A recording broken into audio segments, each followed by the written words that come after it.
I just got this new VST and I was able to input my own lyrics and create vocals without a vocalist. First you program in your notes and then you can type in your lyrics into each note. Blackout, no doubt, it's time to black out. Check it out, there's different voice databases based on actual vocalists.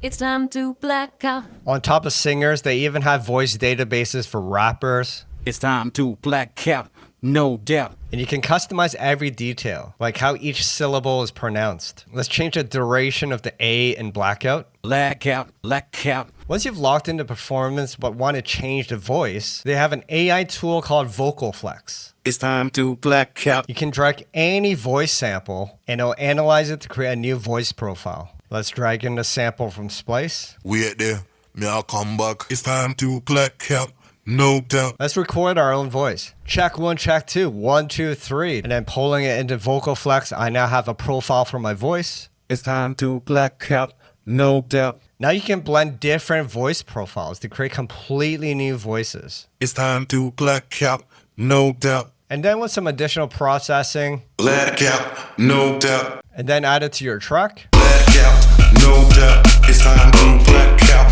no doubt. It's time to. Both plugins, Vocal Flex and Synthesizer V, are from Dreamtonics.